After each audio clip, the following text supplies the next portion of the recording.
आहा कति राम्रो हेर्नुस् त सुरुमै नमस्कार गर्दै हुनुहुन्छ प्रहरीज्यूहरूले। काम विशेषले जनकपुर जाँदै थिए, ट्राफिक चेकमा परियो। कागजपत्र देखाएर आधा किलोमिटर अगाडि मात्र पुगेको थिए। ट्राफिक प्रहरीले चेकजाँचको क्रममा आदरपूर्ण गरेको व्यवहार देखेर फेरि फर्केर भिडियो बनाउन मन लाग्यो र अनुमति लिएर भिडियो बनाए।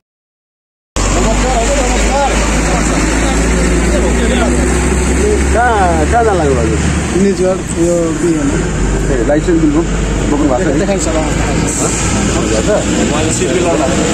सिट पुरै गर्नु भएन डीजे गाडीमा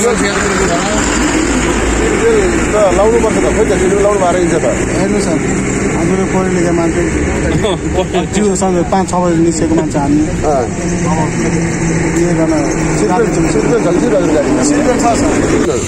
सिट नलाउँदाखेरि तपाईको अहिले कतै गरेर गाडी एकातिर रोक्नु पर्ने कन्डिसन आउँछ। अगाडि तपाईँको दुर्घटना हुन्छ। यो कुराहरू त सिट बेल्ट के को लागि भन्ने कुरो त जानिराख्नु पर्यो नि त, अथवा आफूले जानकारी पाउनु पर्यो नि त चालक भएपछि।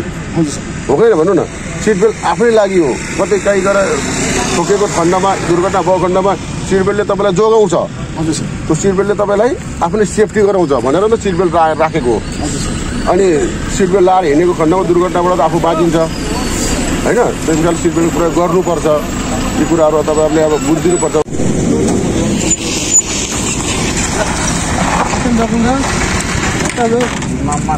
सरको डकुमेन्ट्स देखाउनु के छ, कहाँदेखि आउनु तपाईँहरू? भाइ देखाउनु त हजुरहरूको पनि कागजपत्र, हजुरहरूको पनि देखाउनु। बाहिर जा कहाँबाट आउनुभयो भन्नु त? गोल बजार।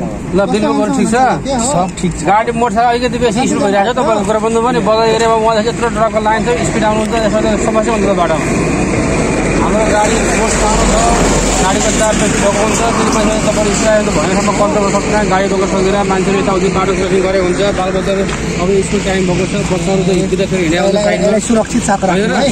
यो नम्बर मेट्यो भने नि हजुरको लाइसेन्स नम्बर मेट्यो भने पछि गाह्रो हुन्छ। अनि यो डिजिटल लाइसेन्स यसको लेमिनेसन गराउने, अनि लेमिनेसन गराएपछि पनि यो नम्बर उठ्छ। यसलाई कलमले पेनले यो नम्बर छ नि, यो लाइसेन्स नम्बर हजुरको यहाँ तल लेख्नु, अनि लेमिनेसन गरेर राखेपछि यो नम्बर उठ्दैन। तपाईँको अब सधैँ लाइसेन्स यही हो, नागरिक एप डाउनलोड गर्नु मोबाइलमा, मोबाइलमा देख्दा नि हुन्छ है। ल हुन्छ, धन्यवाद है। ल शुभ यात्रा है।